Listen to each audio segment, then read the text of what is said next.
Punjab government e library hall Sheikhpura में NGO शराकत partnership for development के ज़ेर एहतमाम आगाही सेशन और मीडिया ब्रीफिंग का इनेकाद किया गया। समाजी शख्सियात मैडम उल्फत यास्मीन और मैडम शादी ने खसूसी शिरकत की। Executive director Shirakat partnership for development madam Bilquis Tahira ने दौरान ब्रीफिंग मीडिया को बताया कि स्टैंडर्ड चार्टर्ड बैंक की माली मुआवनत और ब्रिटिश एशियन ट्रस्ट के जरिए रावलपिंडी इस्लामाबाद में 60, मुजफ्फरगढ़ में 40 और शेखपुरा में 20 कोऑपरेटिव्स बनाए गए और पसमानदा इलाकों के जरिए खवातीन और नौजवानों की कारोबार के जरिए मुस्तकिल रोजगार की तरफ तवज्जो मबजूल करवाई गई। शेखपुरा में देही खवातीन के 20 कोऑपरेटिव ग्रुप्स बनाए गए, जिसमें 82 खवातीन और 18 मर्दों को हमने इस प्लेटफॉर्म से जरिए कारोबारी अफराद के तौर पर कामयाबी से बाख्तियार बनाया है। इस मौका पर प्रोजेक्ट के कामयाब कारोबारी भी मौजूद थे। समाजी शख्सियात मैडम उल्फत यास्मीन और मैडम शाजिया ने दौरान गुफ्तगू इस बात पर जोर दिया कि मुतल्लिका हुकूमती इदारों और वजारतों को चाहिए कि वो देही खवातीन की काविशों को सराहें और इस कारोबारी मॉडल को मजीद देहातों तक पहुँचाएं, जिसके नतीजे में यकीनन पाकिस्तान में ग़िज़ाई किल्लत और गुर्बत के खात्मे में मदद मिल सकेगी। सबसे बड़ा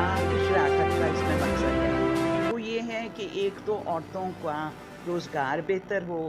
उनकी महारतों में इजाफा हो, वो ख़ुद से अपना कारोबार जो है वो इंतज़ाम उसका कर सकें, खातेदारी सीखें और मार्केट खुद करें अपनी चीज़ों को।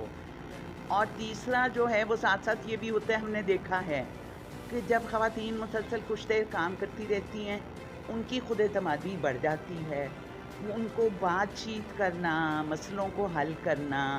ये वाली चीज़ें वो सीख लेती हैं और थोड़ी थोड़ी घर में इज्जत भी बढ़ जाती है।